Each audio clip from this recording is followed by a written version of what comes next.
Halo para pencari fakta lintas realita. Pernahkah terlintas di pikiran kalian jika di balik sebuah peristiwa tersimpan rahasia besar yang tak mudah dijelaskan? Kali ini kita akan menyingkap sebuah kisah nyata yang menggetarkan tentang seorang psikiater muda di Basra, Irak yang ditemukan tewas dengan penuh kejanggalan. Ada yang menyebut ia bunuh diri. Namun fakta di lapangan menunjukkan luka-luka yang sulit diterima akal sehat. Kamera pengawas yang tiba-tiba mati, tulisan darah misterius di dinding, hingga protes besar yang mengguncang kota. Kalian pasti tidak menyangka kalau kisah ini menyimpan fakta yang mencengangkan. Apa yang sebenarnya terjadi? Mari kita telusuri dan ungkap bersama. Namun sebelum lanjut, jangan lupa klik like, subscribe, dan aktifkan lonceng notifikasi agar kamu tidak tertinggal informasi mengenai misteri-misteri nyata lainnya yang kami ungkap. Tanggal 4 Agustus 2025 menjadi hari yang mengguncang kota Basra, salah satu kota pelabuhan penting di selatan Irak.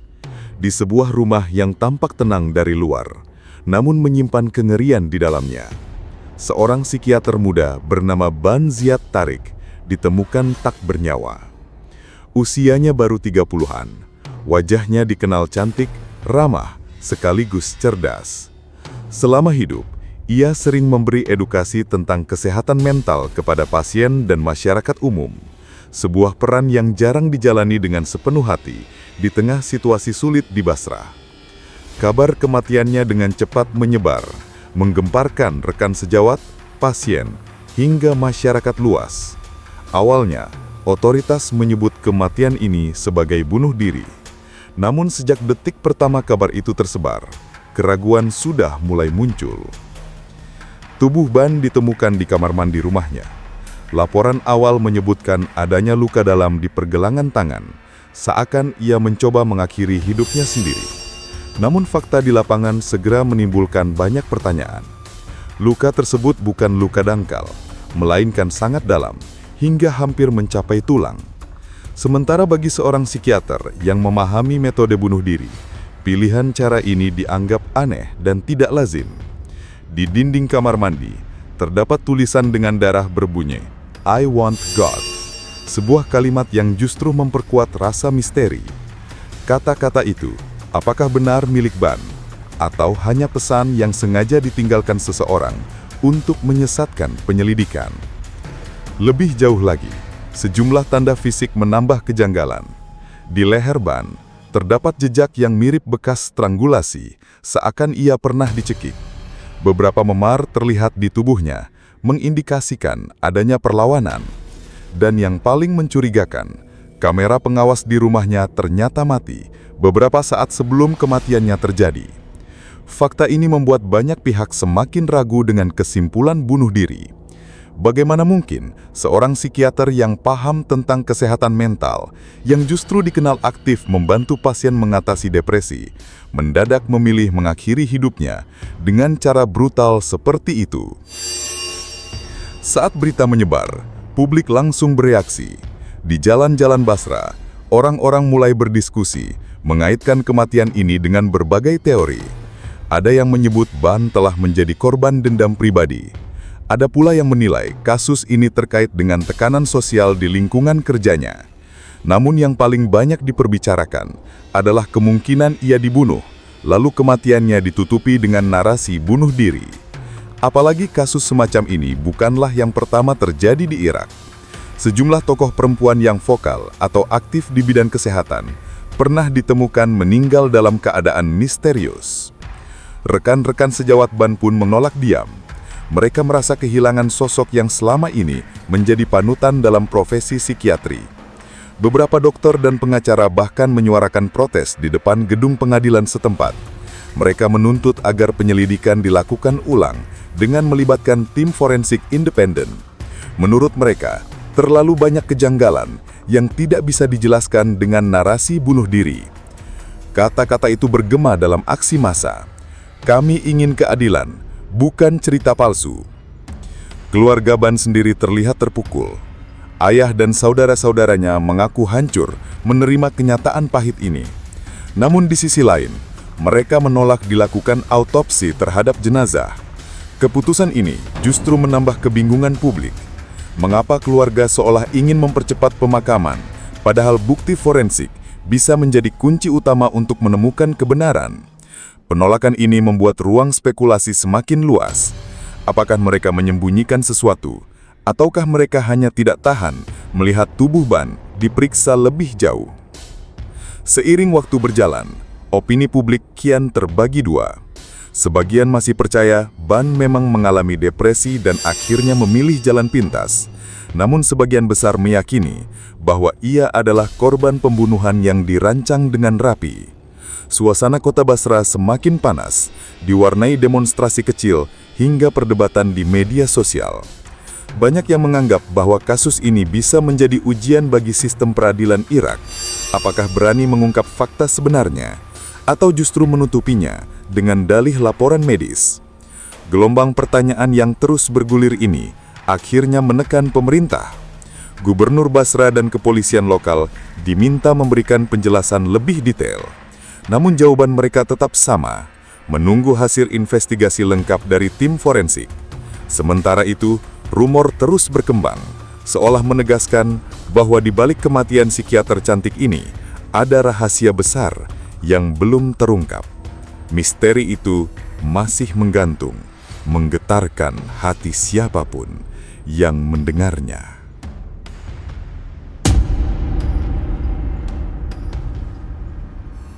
Kematian Ban Ziyad Tariq tak hanya menjadi tragedi pribadi, melainkan berubah menjadi isu publik yang mengguncang Basra.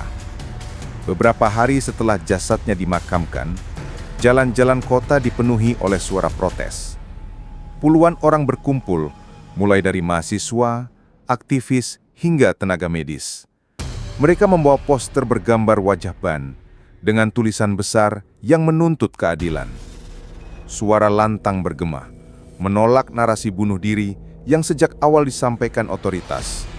Mereka menuding ada sesuatu yang sengaja ditutup-tutupi.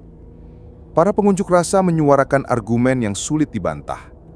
Mereka mengutip laporan forensik awal yang menyebut adanya luka dalam di pergelangan tangan dan bekas cekikan di leher. Mereka juga menyoroti kamera pengawas yang mati secara tiba-tiba, seolah ada pihak yang sengaja menghapus bukti. "Ini bukan bunuh diri, ini pembunuhan," teriak seorang pengacara muda dalam kerumunan. Kata-kata itu menggema, menyalakan api kecurigaan yang sudah menyebar luas di tengah masyarakat Basra. Sorotan pun mengarah ke pemerintahan lokal. Gubernur Basra, Asad Al-Idani, terpaksa angkat bicara. Ia menyatakan bahwa kesimpulan bunuh diri hanyalah hasil awal penyelidikan. Menurutnya, masih ada proses lanjutan yang menunggu hasil forensik resmi. Namun pernyataannya tak meredakan kecurigaan publik. Justru banyak yang menilai pihak berwenang terlalu cepat melabeli kasus ini sebagai bunuh diri tanpa memeriksa seluruh bukti. Bagi sebagian warga, komentar gubernur hanya menambah kesan adanya tekanan politik di balik kasus ini. Di tengah ketegangan, Perdana Menteri Muhammad Syia Al-Sudani turun tangan. Ia memerintahkan pembentukan komite investigasi khusus untuk menyelidiki kematian Ban. Instruksi ini disampaikan langsung dalam sebuah konferensi di Baghdad. Perdana Menteri menegaskan, kasus ini tidak boleh dieksploitasi oleh pihak manapun, baik untuk kepentingan politik maupun pribadi. Namun pernyataan itu justru menimbulkan interpretasi baru. Apakah memang ada kekuatan besar yang sedang berusaha mengendalikan arah penyelidikan? Media lokal dan internasional pun ikut menyoroti. Artikel demi artikel terbit dengan judul yang memancing rasa penasaran. Sebagian menyebut Ban sebagai korban budaya patriarki yang masih mengakar kuat di masyarakat Irak. Ada pula yang mengaitkannya dengan kelompok berpengaruh yang merasa terusik dengan aktivitas Ban di bidang kesehatan mental. Sementara media internasional menyoroti sisi ironis. Seorang psikiater yang setiap hari berjuang menyelamatkan nyawa orang lain, justru harus berakhir dalam kematian penuh misteri. Tekanan publik semakin keras ketika seorang anggota parlemen, Uday Al-Awadi, mengumumkan temuannya. Ia klaim ada 10 indikator forensik yang mengarah pada pembunuhan, bukan bunuh diri. Pernyataan ini sontak memperkuat keyakinan masyarakat bahwa ada sesuatu yang janggal. Demonstrasi pun semakin besar, berlangsung tidak hanya di Basra, tetapi juga merambah ke Baghdad. Spanduk besar dibentangkan di jalan-jalan, dengan seruan agar pemerintah segera mengungkap dalang di balik tragedi ini. Sementara itu, keluarga Ban tetap berada dalam posisi sulit. Mereka menangis dalam diam, menolak berbicara banyak kepada media. Namun rumor beredar bahwa keluarga menerima tekanan agar tidak memperpanjang kasus ini. Publik semakin geram, merasa bahwa kebenaran sedang dipermainkan. Di sisi lain, beberapa pihak mencoba mengalihkan isu dengan menyebut Ban memang memiliki riwayat depresi. Klaim ini diperkuat dengan informasi bahwa ia pernah mengkonsumsi obat antidepresan bernama bupropion. Tetapi bagi banyak orang, alasan itu tidak cukup untuk menghapus semua kejanggalan yang nyata. Ketegangan pun memuncak ketika seorang tersangka ditangkap oleh polisi Basra. Identitasnya tidak diumumkan secara jelas, namun kabar itu cukup untuk membuat suasana semakin panas.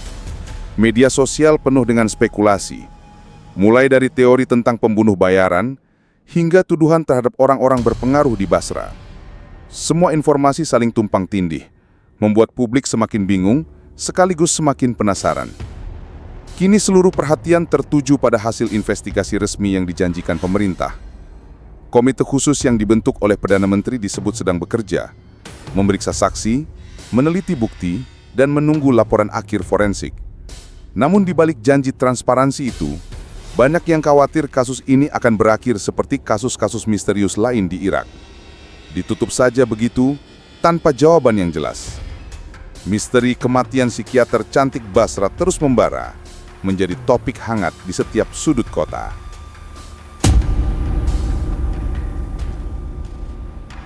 Hari-hari panjang berlalu sejak psikiater muda itu ditemukan tewas di rumahnya. Jalan-jalan Basra yang sempat panas oleh teriakan massa mulai mereda, namun bukan berarti misteri terjawab. Di balik layar, komite khusus bentukan Perdana Menteri melanjutkan pekerjaannya. Mereka memanggil saksi, memeriksa catatan medis, hingga menelusuri riwayat kehidupan Ban Ziad Tariq. Publik menunggu dengan rasa was-was, berharap ada jawaban yang jelas dan tuntas. Namun ketika laporan akhir diumumkan oleh Dewan Kehakiman Tertinggi Irak, suasana kembali berubah. Pihak berwenang menyatakan bahwa kematian Ban resmi dikategorikan sebagai bunuh diri. Pengumuman ini disampaikan melalui konferensi pers, lengkap dengan rilis hasil pemeriksaan pengadilan banding Basra. Kesimpulan itu didasarkan pada bukti medis, kesaksian keluarga, serta catatan pribadi Ban. Tapi bagi banyak orang, keputusan itu terdengar seperti penutupan yang terlalu cepat. Dalam penjelasan resmi disebutkan bahwa Ban pernah menjalani perawatan di Baghdad karena depresi. Ia juga dikabarkan menggunakan obat antidepresan bupropion. Beberapa anggota keluarga mengakui bahwa Ban sempat mengungkapkan pikiran ingin mengakhiri hidup. Dokter yang pernah merawatnya pun memberikan kesaksian serupa.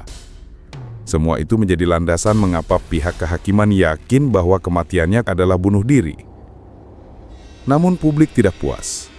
Mereka mengingat tanda-tanda mencurigakan yang muncul sejak awal. Memar di tubuh, bekas cekikan di leher, tulisan darah di dinding kamar mandi, serta kamera pengawas yang mati mendadak.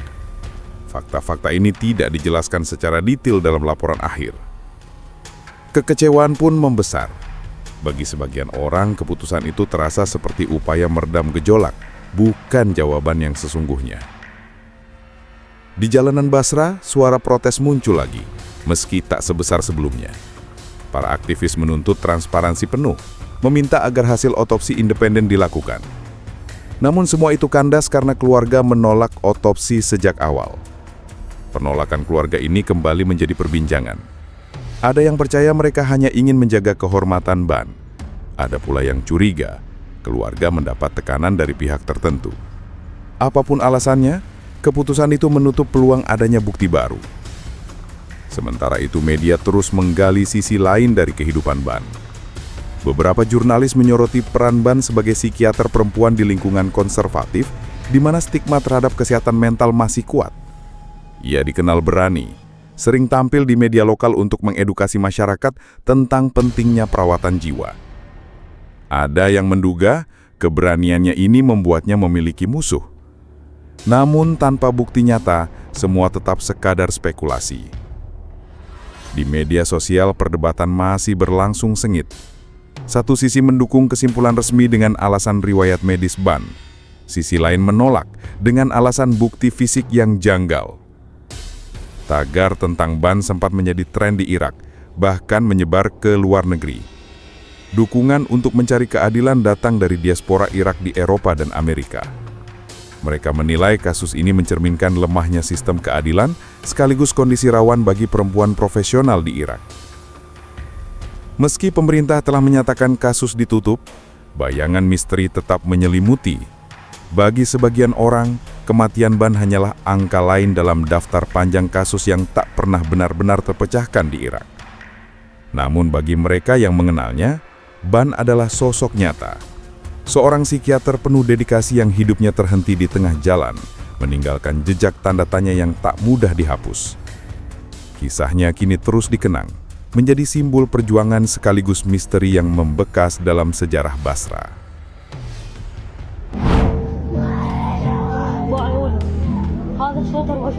Kematian psikiater muda di Basra telah meninggalkan luka sekaligus tanda tanya yang dalam. Antara laporan resmi yang menyebut bunuh diri dan suara publik yang yakin ada rekayasa, kisah ini terus bergaung sebagai misteri yang tak mudah dilupakan. Nama Ban Zia Tariq kini menjadi simbol tentang rapuhnya keadilan dan keberanian seorang perempuan yang hidupnya berakhir tragis. Dan begitulah cerita misteri yang masih menyisakan banyak pertanyaan di balik pintu tertutup. Namun perjalanan kita dalam mengungkap fakta tidak berhenti di sini.